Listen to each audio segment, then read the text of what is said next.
Welcome to Think Big with Dan and Qasim. Join hosts Dan Melnick and Qasim Masood as they explore big ideas, limitless possibilities, and engage with visionaries, entrepreneurs, and thought leaders who dare to dream big, get inspired, motivated, and find practical tips for personal growth. Think big, dream bigger, and ignite your potential. Welcome to the Think Big with Dan and Qasim. Today, our guest is Michael. Michael, how are you doing today? I'm well, Qasim. Thank you for having me on the show. How are you? I'm good, thank you. So, Michael, let us know where you live and what you do. Yeah, great question. So I actually am homeless by design. I have lived in, 16 countries in the last 12 months. I met an Irish girl about a year ago, and in order for us to stay together, we have to move to a different place geographically for visa reasons. So just kind of visa hopping around the world. I'm working away, and I'm the founder of SaaS Scalers. I help early stage B2B SaaS founders scale their enterprise sales teams. Awesome. So, will you let us know what was the inspiration behind this business? Sure. Yeah. So I'll give you a bit of a backstory. So I came up in the world of well-funded, sort of game-changing technology startups. Started in Google and Mountain View over 10 years ago, working on scaling their productivity suite. We were competing with Microsoft Office. Google at the time treated that company as its own kind of sort of little startup. So I got an early taste of what I liked and didn't like in tech working in Google. So, hint, I like benefits and bonuses and, high growth. So, I spent the next 10 years working at a few tech companies. I started at a company called Alien Vault at employee 16, scaled them to 1,000 through an IPO by AT&T. Worked at a company called Cloudflare. I was employee about 400 there, and I helped them found and scale an office in Austin, Texas, and expand that office to over 1,000 employees, and was with them throughout their IPO. And then I went way small and worked at a couple, well-funded application security startups backed by folks like Y Combinator and True Venture. Doubled a couple companies' revenue in a couple years, and I realized I had a pretty unique niche skill set in that I was able to come into these early stage companies, well-funded early stage companies, and help them find alignment between their problem that they were solving, service they're offering, and the ideal customer that they were, out there looking to close, which is an enterprise customer, right? It's very different, business to business, enterprise customer. So it's very specific sell motion, very specific go to market, very specific product requirements that you need in place in order to properly sell to that market. So, I did it a few times and I got really great at it to a point where I was producing predictable results for a couple businesses in a row as an employee. And so I'm like, all right, I'm just going to do this myself and charge a lot more money. So yeah, I spent the last year and a half helping, early stage founders with a product that's already built, and, they may or may not have funding, and they're looking to go out and scale an enterprise team and, create, millions or tens of millions in annual recurring revenue. Awesome. So you have experience in working bigger and smaller organizations both. So what do you think in terms of getting some experience and exposure for an entrepreneur, for a businessman? What is the learning that you were not able to find in the bigger organizations, but smaller organizations do possess that? Sure. Yeah, great question. So just to make sure I'm understanding, what are kind of the key differences and learnings that you would learn in a small company that you wouldn't necessarily see at a large organization? Yeah, exactly. Okay. So a small company, there are processes that aren't defined, pretty much anything, pick a process that's very likely not defined. Everything is in a state of flux, a state of testing, a state of creating small bets and tracking them and seeing if they perform, and then doubling down on the ones that do and scrapping the ones that don't. And you're exposed to a lot of failure. You need to be very comfortable within operating in failure, right? In a large organization, things are streamlined, processes are in place. We know how to get ideal customer to generate interest, to self-educate, through marketing material, to inbound, to convert to a lead, to convert to a demo, to convert to a trial, to convert to a solution, and a solution engineer, to properly scope, to quote to close to expand, all that's just so clearly and perfectly defined. And in a small organization, you're really exposed to creating all of that from the ground up, right? And you need to be very comfortable with, doing things and having not the result that you were intentionally seeking, and going back and iterating and reviewing what you did and optimizing. So when it's a large organization, people can learn from all your failures and truly scale and truly make use of, large sums of capital investment into the business. Exactly. In fact, I started my own business in 2016, and before starting my business, I was in a smaller company, and even before that, I was in a bigger company over there in Pakistan. So this is exactly what I found when I left the bigger company and joined the smaller company. These are the exactly things that I was able to find in a smaller organization, and I learned a lot from there. So yeah, this was the main key point that helped me starting my own business. Awesome. So Great.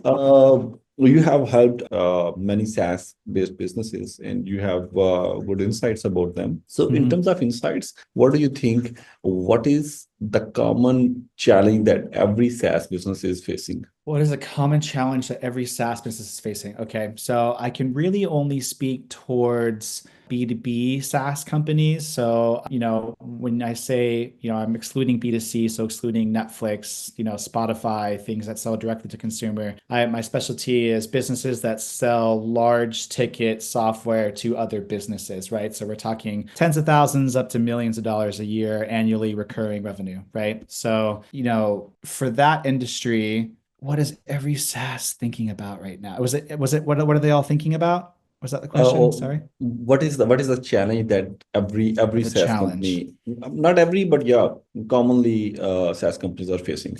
Yeah, I think they're all thinking about client acquisition cost, probably, or customer acquisition cost. They're also thinking about how that relates to LTV, or the lifetime value of their customer. Not only are they looking at the client acquisition cost, but they're also looking at that in cohorts throughout time. So, what were the sales and marketing costs divided by the number of customers acquired in any given screenshot in time, and then what was the payback target range for the cohort, for each cohort to pay back its cost of acquisition, right? So I think that's what everyone's interested in talking about, trying to track, trying to get right. I think there's a lot of ways to interpret that data, but really you're looking to observe, is the payback time improving, i.e., are we able to break down or break even on each cohort's client acquisition cost sooner?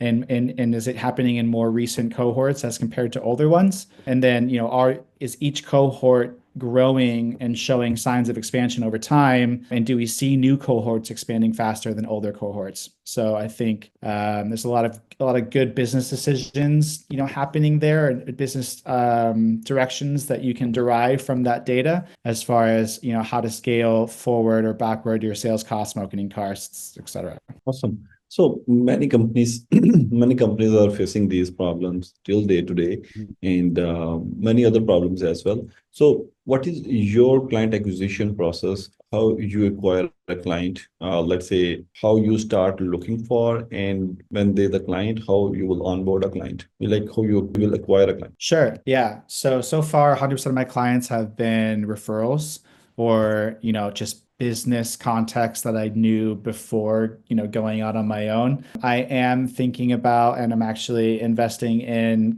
client acquisition strategies on LinkedIn and cold email. Those are the two channels that I know and love and have used for 15 years in enterprise B2B SaaS sales, right? So I figure, why not leverage the same approach to lead generation that I'm used to? So, for cold email, I've gone out and I've purchased 5 or 6 different domains that are similar but different to my main.com. And I spun up 49 Azure inboxes in each domain. I've pointed all of those to Instantly, which is basically a SaaS platform that enables you to have a unibox. So all of those emails, if anyone responds to any of those emails, it all comes back to one inbox. And so that way I have an incredibly high deliverability rate. and I can send up to, thousands of emails a day or week, and still maintain that, and still know for sure that those emails are hitting inboxes, they're not going to spam, that they have a very high deliverability rate. So when I look at a lead generation channel, what I'm looking for is something that has a very high deliverability rate, right? I want to make sure that my message is getting through and getting read. So then I know if something's not converting, it's a copy issue or it's an offer issue, rather it being like a technology issue, right? So I've found this approach to cold email that's a bit hacky, but it has an incredibly high deliverability rate. It's like 97% deliverability rate, and then that way, since the delivery rate is so high, I can know that if it needs work, where to go, that it's not the technology stack. And then for LinkedIn, my approach there is building a personal brand, adding value to the folks that are following me, actively reaching out to folks that I think that are within my target demographic, my ideal ICP, and again, just finding ways to deliver value to them and then enabling them to inbound when they want. So I'm not DMing anyone, not unless they DM me first. I'm just, finding what they would find value in just through my normal work with my current clients. And as I'm creating documents and resources, I try and make those things available and free to the folks that follow me to just kind of create some value there and give them a positive, good feeling. And actually, I just had my first customer inbound and convert 3 weeks ago. And that customer is paying me, $10,000 a month for helping him to scale his enterprise, B2B sales team. And he just found me on LinkedIn through some helpful document that I posted and made available to the general public. So starting to see that work and looking forward to doubling down on it. Awesome. I believe in this work, the educational campaigns are the biggest part and very helpful for others for sure. But in this case, what you are doing, what else you are doing in case other than like sharing these documents, or what else you are doing for the educational campaigns for spreading the education, because awareness and the education for the SaaS companies, especially B2B companies as well, B2D companies as well. This is an essential thing because I know I launched a few of the applications, a few of the products basically, and the only reason to lose was the lack of education. So because need was there, product was there, but there was a gap.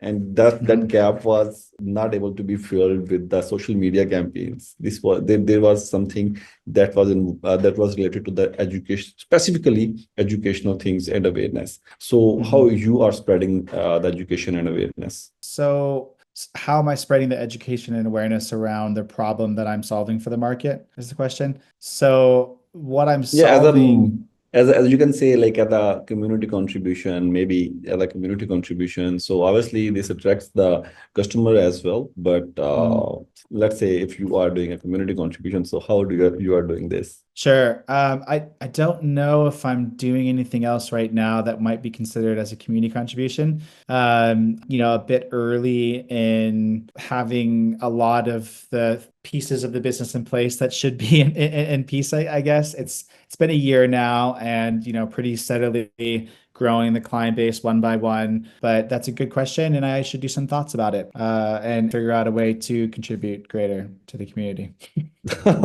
Beyond just the pieces of enablement that I'm posting, in socials. Yeah, because people should know that this person do have knowledge and can help us. Obviously, there's a possibility that you are giving one chunk of the education, and for the remaining things, I can reach you directly. I can reach you, or anybody else from the board can reach you. Okay, give me the remaining legos as well. So right. Yeah. Well, when a client signs up, I'm spending an inordinate amount of time with them one-on-one with their team. And so, there's a lot of enablement for folks that are engaged with me, but there's also a fine line of giving away too much, right? Because I want to be as helpful as I can, but also, I have a skill that I want people to lean on. And so there's a delicate balance of, what can I give away that doesn't make me no longer needed or make me obsolete, but at the same time provide value and create interest in the market. So Awesome. So in terms of Michael, let's say in terms of expansion for the next 3 to 6 years, what you are planning for? Sure. Yeah, great question. So far, everything I've done has been on a one-to-one delivery model. So, it's basically my time in exchange for money, and that can only scale so far, right? Once the 50 or 55 hours a week work allocation has been booked, I can no longer sign more clients, right? So the next natural step in progression of this type of a business is to move to a group deliverability model. So the plan is to, onboard folks in cohorts, walk them through a hybrid online education course where they can log in through a learning portal. They can consume, the pieces of collateral, the content, the strategy, et cetera, that I think is, needed in order to scale the type of a team they're looking to scale, and then have those coaching calls still, but have them delivered in a group setting where 15 or 20 people might get on a call, and we can answer questions as they come up and as we review the course material together. So I have a partner.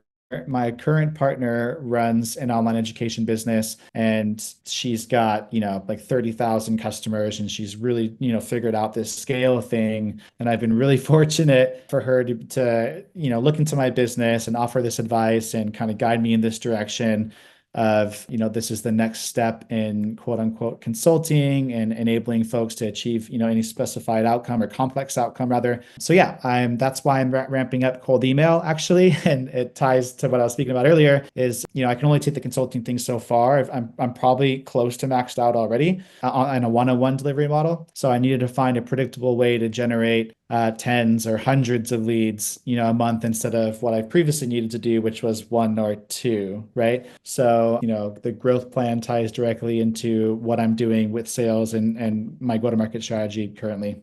Yeah. Awesome, awesome. So, in terms of success can be measured with the number of revenue, and like it's an easy part. Like we can see, okay, our success will be on this number of revenue. Do you have anything else that defines the success for your business other than the numbers? Absolutely. Other than the revenue numbers?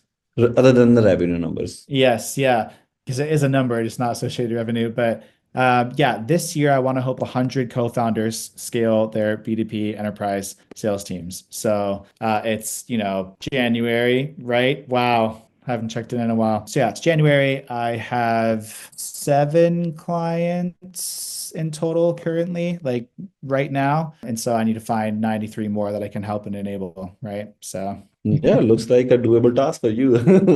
yes, Seven number in absolutely. 1 month is Yeah. good. Yeah. Awesome.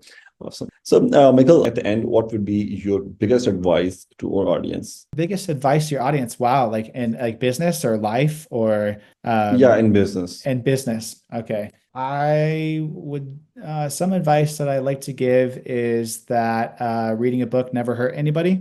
I think reading is probably the most underrated avenue to success on the planet. Podcasting is echo of reading. I think it's much the same, right? Yeah. It's consuming words from people that are considered to be experts, and I think podcasting is almost the same or identical. So if I say don't underestimate a book, I'd also say don't underestimate a podcast. Just get out there, consume words from experts, hear what they're saying, listen to their advice, and don't be afraid to fail. Because if you're starting something, especially if you're early on, just remember that you don't have those processes of scale, tried and tested and true like the large companies, right? If you're out there trying to start something in your early days, embrace failure, get used to it, love it, and keep iterating, and you'll find success. Awesome, awesome. So it gives me a validation because from last many years, I think whenever I'm driving, I never listened any song, and I'm listening most of the time. I'm listening books in the podcast. So this is a validation. I'm Yes. doing good. You are, you're Yeah. doing it. Yeah, and it's also a validation to the listeners.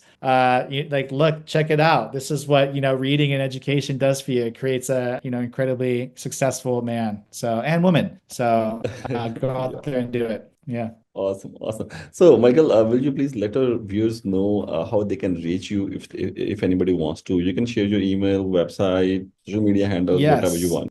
Yes, definitely. Yeah. So on LinkedIn, I'm Michael Cummins. It's in/Cummins, Cummins. Also, you can reach out to me directly by email, Mike, Mike, at sellsaas, SELLSAAS, B2B.com. So Mike at sellsaasb2b.com. feel free to reach out, ask me a question if I can be helpful. Happy to do it. Look forward to hear from you if you'd like to reach out. Awesome, Michael. Thank you. So nice of you. Thanks, Michael. Thanks for joining us today. It was really nice discussion, and the advice part was my favorite. Awesome. Yeah, great meeting you. Great chatting with you too, Qasim. Enjoy your day. Thank you. Thank you. Have a good day. Bye-bye. Cheers. Bye-bye.